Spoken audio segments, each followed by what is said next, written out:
Assalamualaikum warahmatullahi wabarakatuh.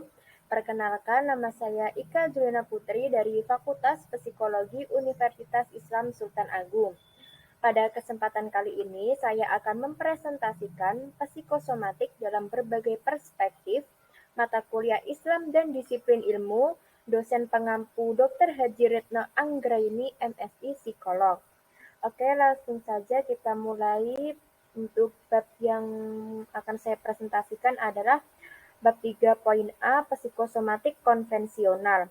Psikosomatik merupakan salah satu jenis gangguan mental yang awalnya dipopulerkan oleh seorang psikiater Jerman yaitu Maximilian Jacobi yang menekankan kesatuan kausatif dan pendekatan holistik serta meyakini bahwa semua jenis penyakit itu dipengaruhi oleh faktor psikologis.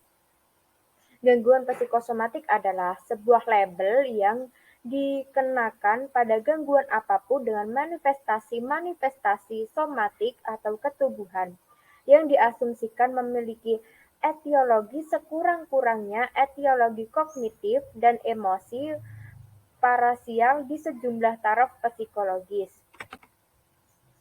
Dari perspektif yang secara luas, yang paling dipercaya ada 3 subkategori perspektif yang dapat dipilih. Yang pertama yaitu gangguan yang terkait dengan seluruh kepribadian. Contohnya, pribadi yang sangat cemas menunjukkan insiden gangguan pernafasan relatif tinggi.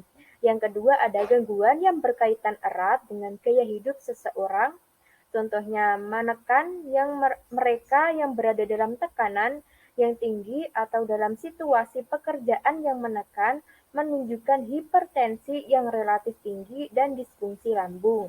Yang ketiga ada gangguan yang termanifestasikan utamanya lewat reaksi yang meningkatkan kepada zat kimia dan kondisi-kondisi tertentu. Contohnya adalah alergi yang distimuluskan oleh zat asing. Selanjutnya B. Stres psikoneuroimunologi, yaitu stres ketika seseorang merasa ketidaknyamanan mental dan batin yang disebabkan oleh perasaan tertekan.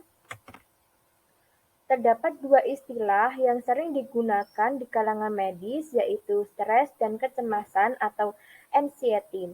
Stres dan kecemasan adalah dua istilah dengan pengertian serupa, karena keduanya mengacu pada suatu kualitas afektif yang sama, yaitu ketegangan, kecemasan, tekanan, dan keterlibatan sistem syaraf otonomi dan komponen somatis yang sama pula.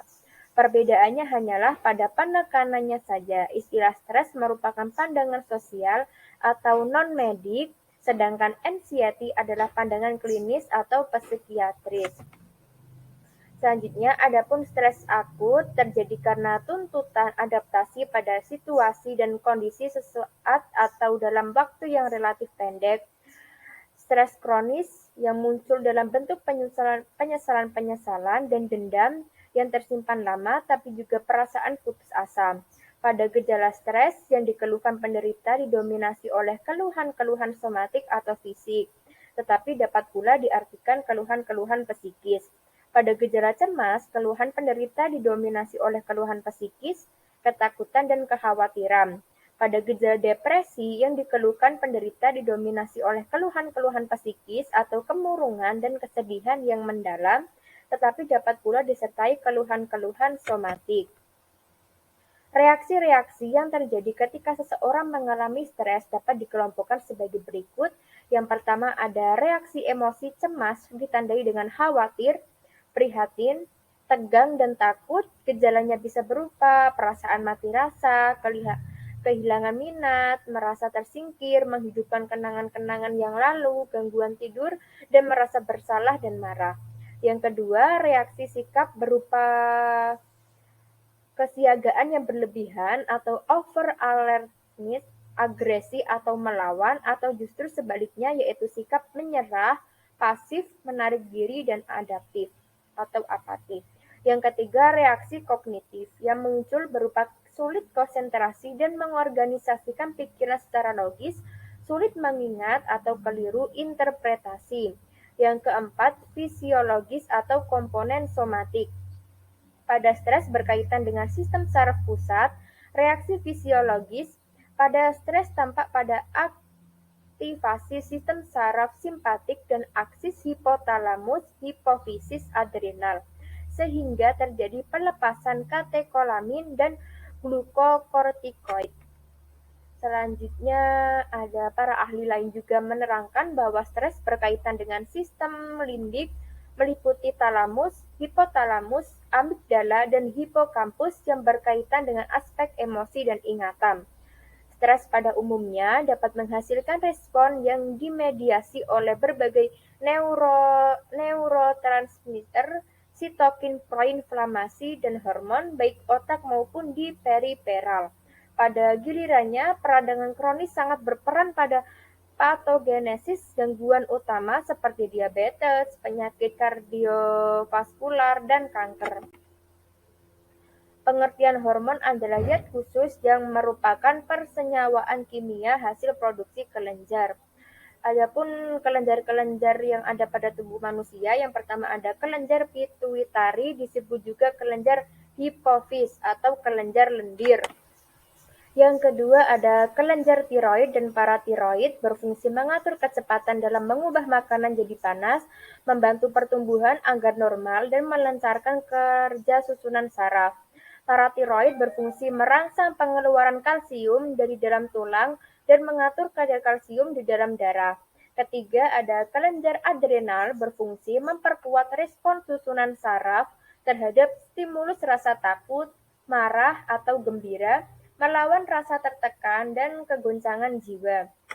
Yang keempat ada kelenjar pankreas, berfungsi mengatur penggunaan glukosa dalam tubuh dan menghasilkan enzim-enzim pencernaan. Yang kelima ada kelenjar limfoid atau getah bening, berfungsi menghasilkan antibodi protein pembunuh yang menolong mengatasi kuman, jamur, dan parasit lain agar tidak menimbulkan infeksi serta mempercepat proses penyembuhan. Yang keenam ada kelenjar kelamin atau seks, berfungsi dalam mengatur perkembangan masa akhir balik, mempersiapkan rahim untuk kehamilan, dan membentuk sel-sel kelamin. Ketika seseorang dihinggapi stres kronis, hipotalamus mengeluarkan hormon yang disebut ACTH yang kemudian mengikatkan diri dengan sel-sel di bagian luar korteks, kelenjar adrenalin, dan menyebabkan sel-sel ini memproduksi dan mengeluarkan kortisol yang merupakan hormon kortikosteroid. Dalam jangka pendek, kortisol merupakan hormon untuk memperbaiki, tapi tingkatannya yang tinggi. Dalam jangka panjang menyebabkan otot rusak, respon inflamasi menurun, dan menghambat kekebalan tubuh. Kesimpulannya adalah dari berbagai pembahasan tersebut dapat disimpulkan bahwa psikosomatik, somatisasi, dan somatoform yang intinya adalah suatu bentuk gangguan mental, psikopatologi berpangkal pada dimensi fisik, psikologis, sosial, dan spiritual ataupun sebaliknya. Definisi tersebut selaras dengan WHO dalam konteks gangguan mental, terdiri dari berbagai masalah dan dengan gejala-gejala yang berbeda. Namun mereka umumnya dicirikan oleh beberapa kombinasi pemikiran abnormal, emosi, perilaku, dan hubungan dengan orang lain. Demikian yang dapat saya sampaikan. Apabila ada kesalahan kata, mohon dimaafkan. Wassalamualaikum warahmatullahi wabarakatuh.